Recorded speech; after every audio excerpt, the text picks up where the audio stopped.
That was But my job.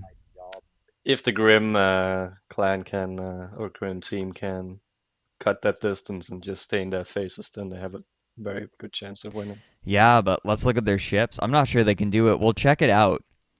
First up, for Grim, we have the Killjoy, a galleon being piloted by Sparta X. Portside, Hades with a flak and lumberjack.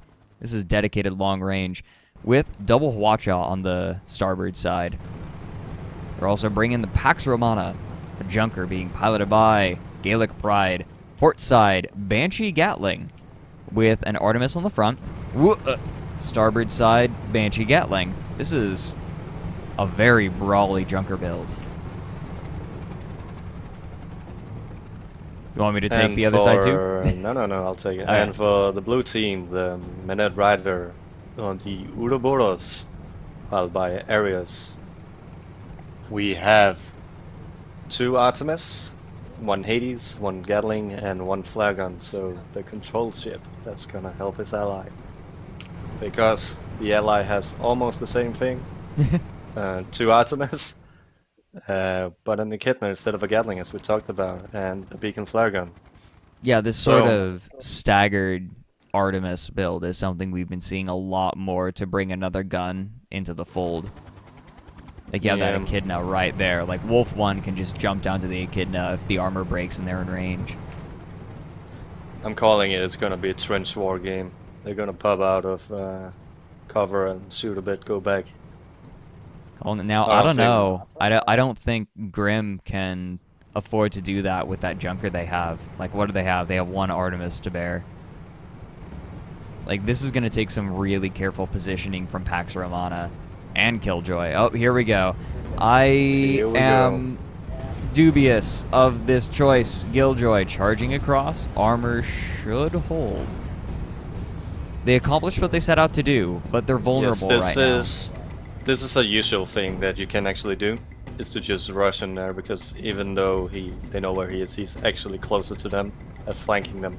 Yeah, it's a lot safer because they're mobulas. They can't charge in and take advantage of it like a Goldie or a Pyramidion can, but now it's being targeted. Nice turn from both mobulas, bringing down the armor, and now they're splitting. The Pax Romana has been spotted. Killjoy is low enough. Pax Romana was out of the engagement just long enough that they could split their targets, and Killjoy is starting to take hecking damage at their hull. They're going to be okay, though. Not ideal, not the way you generally want to start an engagement. Especially now that Killjoy and Pax Romana are pinned behind this rock pillar. Yeah, it's still mobilized. They'll turn on that 5 degree fairly easy and fast. So you have to get all the way behind them. They're closing in, though, and Tempest is very close. Pax Romana could do a lot of damage here if they can just get good shots. Tempest armor not looking great. Gatling holding on. There's the mallet on the armor. Should be able to survive this barrage, and now Tempest gets an opportunity to respond. Killjoy, in the meantime, being targeted down by Ouroboros, holding decently, and Killjoy actually has to get back behind cover. Pax Romana has eaten quite a bit of Hades damage, but Ouroboros is now targeting it as well. With Killjoy back behind cover, all they've got is the Lumberjack, Flak, and Hades. Very strong, but only if given time to work. Pax Romana, in the meantime, has Echidna on its hull. They get the armor back up pretty quickly, but the crossfire is looking to be too much. Armor drops, and that's going to be all she wrote for this junker, it looks like. One more shot will do it. Bam. Bing, bang, boom, pow. Yeah, unfortunately, what they can't do on a junker is follow the Mobile when he goes full speed backwards and just keep hammering. So when he went out there, the Ouroboros just turned for him immediately. Yeah, it's one of the disadvantages of having your guns on the side of your ship instead of the front. Like, the Mobula can just kite for days. Killjoy, in the meantime, losing their engines before they can get to cover. The Artemis going to be locking those down, and now the Hades have a nice, easy shot into the rump of the Killjoy, and that'll be it. Echidna, so strong against that big hull. Yep. So yeah, they unfortunately Grim doesn't have the speed to catch up to the Mobile, so I mean, blue team is just gonna stay here in their spawn. If they go into the canyon, they're giving themselves a direct disadvantage. Well, So if they stay in the spawn, they have this game fairly locked down right now. Well, they're the Ryders, though. The Ryders have never been content to just hold still with an advantage. I think they see it as dishonorable. Who knows? Yeah, they're moving, and now they have the advantage. Maybe they want to try some new things. It is just SCS after all. Well, I see it more as a continuation of something they've always done. Like, I've remarked on it time and time again. The Ryders never will sit on their laurels. They'll always be active. Like, even with an advantage like this, even if it's a better idea to hang back, they won't do it because they just don't believe in it. Yeah, but here's the thing: they still sit in the same advantage of just being able to back off. Right Now, this is a firing column I've never seen before. I don't think I've ever seen ships fight along this particular route.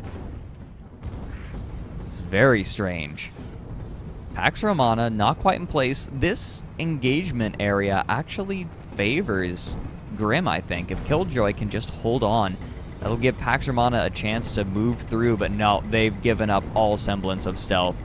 That is not the way they needed to play that junker. I think that they were given a very big opportunity and they did not take it. They gave it up. I'm a little frustrated, I'll be honest. Yeah, it's unfortunate for the galleon that there's too much cloud, so hitting with lumberjack is Here we go, Pax Romana. probably the most hardest things to do. Pax Romana too far forward. Armor's holding. There's no buff hammer on this junker, so that armor is much more vulnerable than it otherwise would be. Armor's dropped. They're bringing it back up as quick as they can, but boy, howdy, those Artemises are doing some work. Oh, they don't have a buff hammer? No, they don't. That's a trend I've seen lately. Junkers without buff hammers. Kids, if there's one thing that Mandarins wanted to teach you, is buff your hull. Yep. Always. Always buff your hull on junker. It's yeah, I was gonna say, like, a lot of ships can get away with it, but can get away without having a buff on their armor, but the junker is not one of them. It's so reliant on that armor.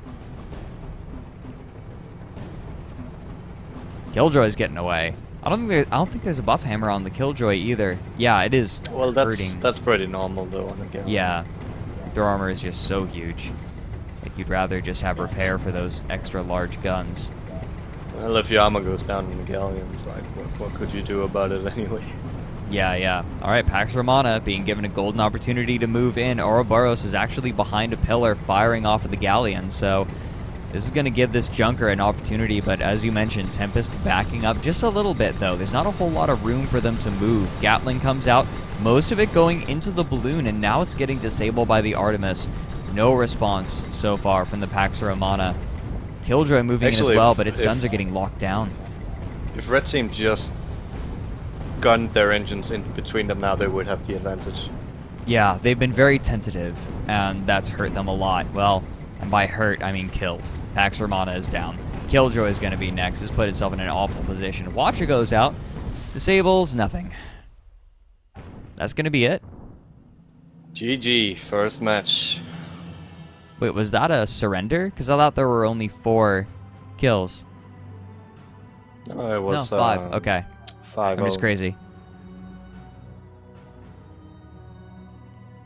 Right, the junker went down in the earlier engagement and the galleon backed up. That's what happened. Yep. Well, and these are best of ones.